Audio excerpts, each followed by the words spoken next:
Lucas, well done. Was it all about the team being professional today? That was the way to get through a really tricky looking game like this. Yeah, that's it. We came here with a big respect and with the mentality to win this game and to keep it going.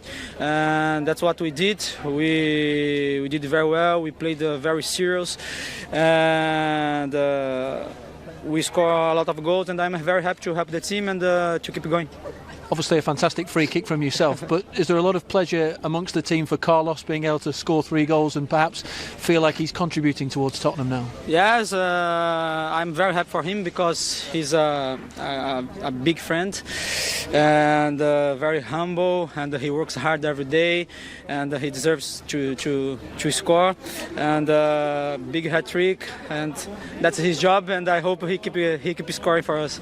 You know about the FA Cup, you've been in England a few years now, but this is something a little bit different. What did you make of the whole occasion coming to a ground like this? Yeah, it's a bit different for us, but in Brazil I played a lot of games like this, and for me it's not new. Like I said, we came here with big respect, and the best way to show respect is playing serious and doing our best. That's what we did today. You're in the final of one competition already. How much does the FA Cup mean to you as a team this year? Means a lot because we want to win a trophy this season. We are building a very good squad. We are capable to fight for every trophy, in my opinion. But let's think step by step, game by game, and let's see what will happen at the end of the season. But obviously we can win, and we will fight for this. Just one very quick final question. I want to know about the free kick, because the guys in the garden were trying to put the team off throughout with the horn and the hooter, but you seem to work out how to take that out of your mind for your free kick. Yeah, I was very concentration because the first free kick that I took was not good, and because the wall was very tall. They have tall guys, and it was difficult to put above the wall. So I tried to change the side, and I took it very well, and I'm very happy for this. To help the team to score is always a pleasure. It worked perfectly. Lucas, thank you. Well done. Thank you. Well done. The team got the job done, I should say. What were the positives you take from the afternoon? And the positives is the attitude, is the respect first of all for football, secondly for the competition and for the opponent. And I always told, to show respect in these matches is to win, because if you don't win, it's because you don't show respect to anyone. So basically is that the result and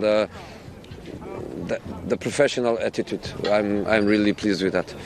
Players like Alderweireld, Sissoko, I guess you perhaps wanted to give them a rest, but you felt you had to play them to, as you say, to show the respect that you wanted to. To show the respect and to make sure that for the young guys would be a safe situation and not a footballistic war in terms of a very close result. So a tough time, the result was done and was good for the guys. Good for Vinicius as well to get some goals to lift a little bit of confidence? You know, he has confidence. The problem is that the way we normally play, we play with one striker. The one that is in front of him is not a small one, is a big one. But every time Vinicius plays, Europa League, in the Cups, every time we play him, he's there for us, so we are very happy with him. Having you and having Tottenham here was the biggest day in Marine's life. What did you make of the whole occasion? I'm so happy, and I was speaking with them before the game. I was even trying to understand the meaning for them. Of course, is a wonderful thing, and they competed. They competed until the end. Of course, is a huge difference of quality, of potential. They couldn't create many chances. They hit the post and probably they would be winning 1-0, and that would be an incredible energy for them. But of course, they felt in the skin the difference between the two clubs, the difference between the players. But I think is incredible for them, and I'm so pleased in spite of so cold. I'm really pleased to come here. But you've always put great importance on the FA Cup. Is it occasions like this, moments like this, that make it special? Yeah, of course you love the killing giants. You love the ones that beat the top clubs. I'm so happy that didn't happen here today, but it's not just about that. It's also about bringing the best clubs to places like Crosby, to small clubs like Marine, and give the players a memory for the love they have for football. Jose, thank you. Thank you. Thanks so much. Yeah, for all he's achieved in football, just the one FA Cup to show for it back in 2007. And he must have been a bit nervous, Ashley. Saw this midway through the first half at 0-0, and Neil Kengy rattled the Tottenham crossbar. Joe Hart completely flummoxed. If that goes in, we're seeing that repeated over and over again every year in the FA Cup third round build-ups. Yeah, it's a great strike from the lad, and I'm sure if that had gone in, he would have been buzzing off that for the rest of his life. And then again, Marine might have sat in. I've played in those games, and it's difficult to break them down. So you always want to score the first goal. And that was it, wasn't it, Didier? It was once the first goal went in, that changed it. Once Tottenham got in front, they were able to control the game. Had Marine got the first, it changes everything. It changing a little bit, yes. The plan, for the weaker team is to handle as long as you can, and you're gonna have one or two chances. That was one, hit the woodwork and go in front and get 10 men behind. Exactly. Physically after, you have to do 70, 80 yards sometimes just to have a chance. So it would be really difficult. So even at 1-0, Tottenham would have came back because they were a better team. And as Jose was saying, physically there is a big gap between the two teams. Not between League One and League Two, but non-league. Once you train only twice a week, you will have that extra energy in the game, but it's all about mental as well. Once you concede the first goal, then you can feel a little bit energy going out from your body, and that's what happened. We've had one upset today, chance for two more. We'll see Newport against Brighton kicks off in just over half an hour's time, and then tomorrow. Ashley, tell us about Stockport, because a club that I presume is still close to your heart. Yeah, definitely. I was at the club for 5 years, and they're just round the corner from me now. So, and I've got so many friends that I played with at the time there. I'm still in touch with the club, as now. So I'm interested to see what happens with this game. It's a massive game, and Stockport's a massive club anyway, with a really big fan base.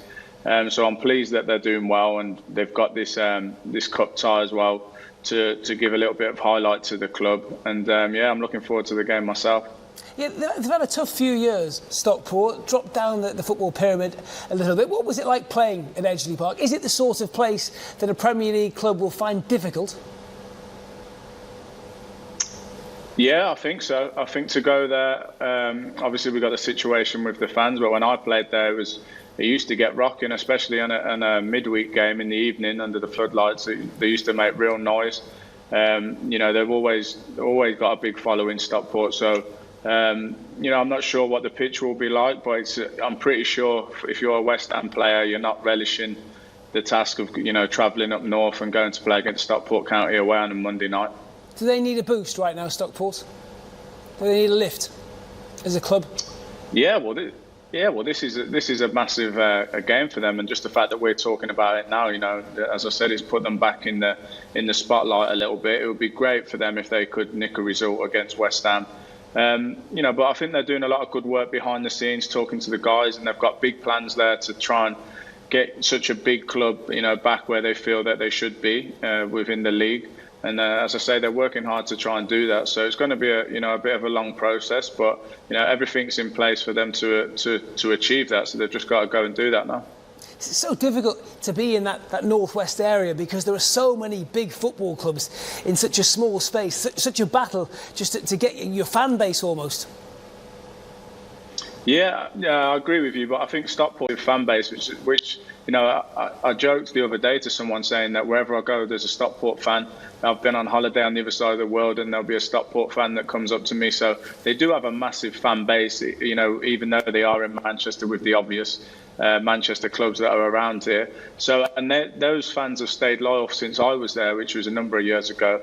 and they're still there and they're still supporting their team. So they're desperate for them to move back up the leagues.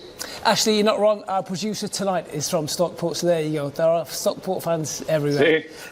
Before we let you go, we haven't seen you for a while. What's your situation? You finished with Bristol City the back end of last year. Are you still match fit? Are you going to play again? I'm not sure. I'm just waiting to see. Really, I think I'm weighing up a few things, and yeah, I enjoyed the season with Bristol. It seemed like the longest season ever with the lockdown, and I finished that with them. So yeah, I'm just here, and I'm just gonna wait and see, and probably make my decision soon. Does the pandemic affect your decision? Is that changing the way people think about football right now, almost having to consider weighing up not just your professional career but your health as well? Yeah, I think so. I think a lot of football players have spoken out about that, especially before in the first lockdown. And it's tough, I played, I think, 3 games with the no fans, and it was different. And it was a little bit difficult. I think that, when you're a football player, you buzz off that Saturday afternoon, that energy that the fans give you, and running out of the tunnel and to silence is very strange. So it does change, football a lot, and I'm sure that the fans are feeling it. They want to get back into the stadiums. As players, we obviously love them to come back as soon as whenever it's safe. So yeah, it does impact on the decision a little bit. I mean, obviously fans being there are important, but do you think sometimes players, how do I phrase it? Are we asking footballers to put their healths at risk a little bit at the moment, to carry on playing for entertainment, for the good that it does football fans all across the country, around the world? But do you think players are being asked to do something that's slightly unfair at the moment? I'm not sure, really. I suppose that's for the decision makers, and if you as an individual don't feel safe in the situation you're being put in, it's for you to speak out, or for you to speak to your captain or manager or whatever that might be.